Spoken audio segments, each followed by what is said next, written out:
DHFR.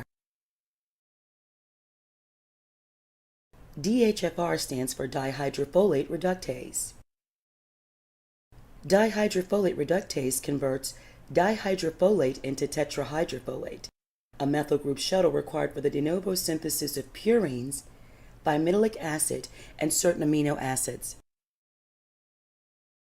The catalytic activity is 5,6,7,8 tetrahydrofolate plus NADP, which equals 7,8 dihydrofolate plus NADPH.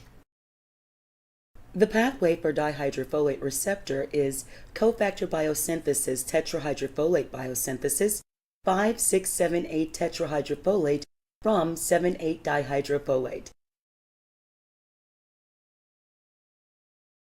The molecular functions for DHFR are dihydrofolate reductase activity, MRNA binding, drug binding, and NADP binding.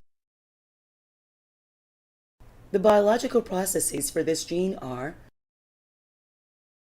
folic acid metabolic process, glycine biosynthetic process, nitric oxide metabolic process, 1-carbon metabolic process, regulation of transcription involved in G1S transition of mitotic cell cycle, small molecule metabolic process, tetrahydrofolate metabolic process, water-soluble vitamin metabolic process, G1S transition of mitotic cell cycle, mitotic cell cycle, nucleotide biosynthetic process, regulation of nitric oxide, synthase activity, response to methotrexate, tetrahydrofolate biosynthetic process, and vitamin metabolic process.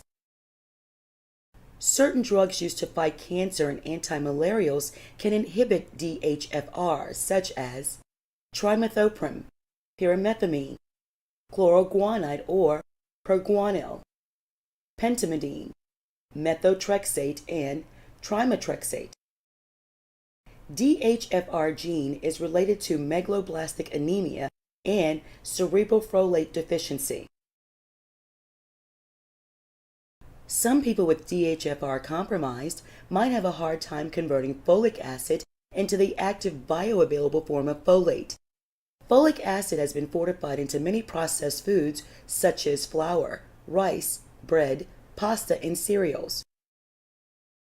You can get natural sources of folate in leafy greens, beans, eggs, and berries.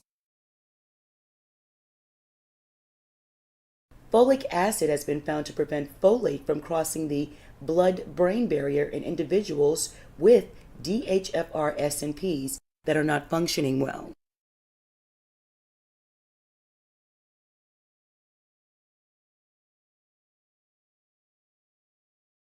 It is important to contact a practitioner who is versed in epigenetics and nutrigenomics if you are concerned about this gene.